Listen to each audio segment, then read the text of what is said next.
যে যারা স্বাধীন থাকাটাকে পছন্দ করে, এটা কে পছন্দ করবে না? আমরা পছন্দ করি। কিন্তু তারপরও যে বলবে যে আমি স্বাধীন, আমি এটা মানবো না, ওটা মানবো না, দেখা যায় যে তাদের এই মন মানসিকতার কারণে তারা কিন্তু বিপদে পড়ে। এই যে যে নাগরিক অধিকার এবং সে স্বাধীন দেশে থাকে, তারপরেও কিন্তু সে পরাধীন। কোন হিসাবে? আইনগুলি মানার ক্ষেত্রে। ঠিক তেমন আমাদের দুনিয়া ও আখেরাত দুইটা একটা অজানা জগৎ। সেই জগতের কল্যাণ, সেই জগতের কামিয়াবি, সেই অনন্তকালের সুখ, এটা কিসের মধ্যে আছে? দুনিয়ার মধ্যে থেকে কিভাবে চলতে হবে, সেই বিষয়টা আল্লাহ তাআলা আমাদের শিখিয়ে দিয়েছেন। ঠিক তেমন এখন আমি চোখ তুলে পরনারীর দিকে তাকাতে পারবো না, ইসলাম নিষেধ করেছে। হ্যাঁ, নিষেধ করেছে, এটার মধ্যে কল্যাণ। কারণ ইসলাম তো পূর্বেই এই নিয়ম দিয়ে দিয়েছে যে পুরুষরা যাতে তাদের দৃষ্টিকে একটু ঝুঁকিয়ে রাখে, তো ঝুঁকিয়ে রাখবে, পরনারীর দিকে চোখ পড়বে না। আর স্ত্রীদেরকে বলা হয়েছে তাদের দৃষ্টি যাতে সংযত থাকে, তারা যাতে পর্দা থাকে। যখন পর্দা থাকবে, বোঝা যাবে না যে পর্দার ভিতরে কি আছে।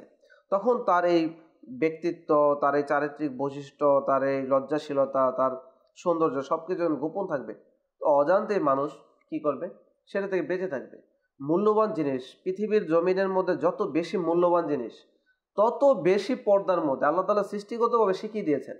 তো আল্লাহ তাআলা বুঝিয়ে দিয়েছেন যে যত বেশি মূল্যবান, তত সেই জিনিসগুলোকে নিরাপত্তার বেষ্টনী দিয়ে রাখতে হয়। এবং এটাই তার জন্য স্বাধীনতা, এটাই তার জন্য কল্যাণ।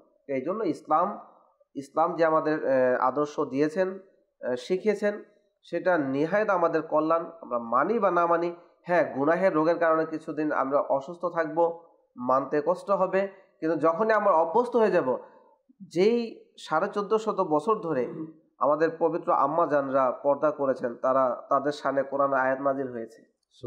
তাদের কত শান, আল্লাহর ওলিগণ তারা কত হাজার রাকাত নফল নামাজ পড়েছেন, পর্দা করেছেন। তাদের এমন একজন নারীর আমরা ঘটনা জানি, যার চোখকে একটা পরপুরুষ দেখে আকৃষ্ট হয়েছে, দেখে সে তার চোখকে উঠিয়ে ফেলেছে যে আমার অঙ্গের কারণে কিভাবে পরপুরুষ কিভাবে গুনাহের দিকে ধাবিত হবে। তা আমরা কেন সেটা পালন করব না? এগুলো শয়তানের ধোঁকা, শয়তানের আশওয়াসা, এগুলো থেকে বাঁচতে হবে এবং স্বাধীনভাবে চলতে হবে। ইসলামের এই নিয়ম কানুনগুলি মানার মধ্যেই কল্যাণ, এবং এটাকে পরাধীনতার ওই পর্যায়ে নেওয়া যাবে না যেটা আমাদের জন্য অকল্যাণ।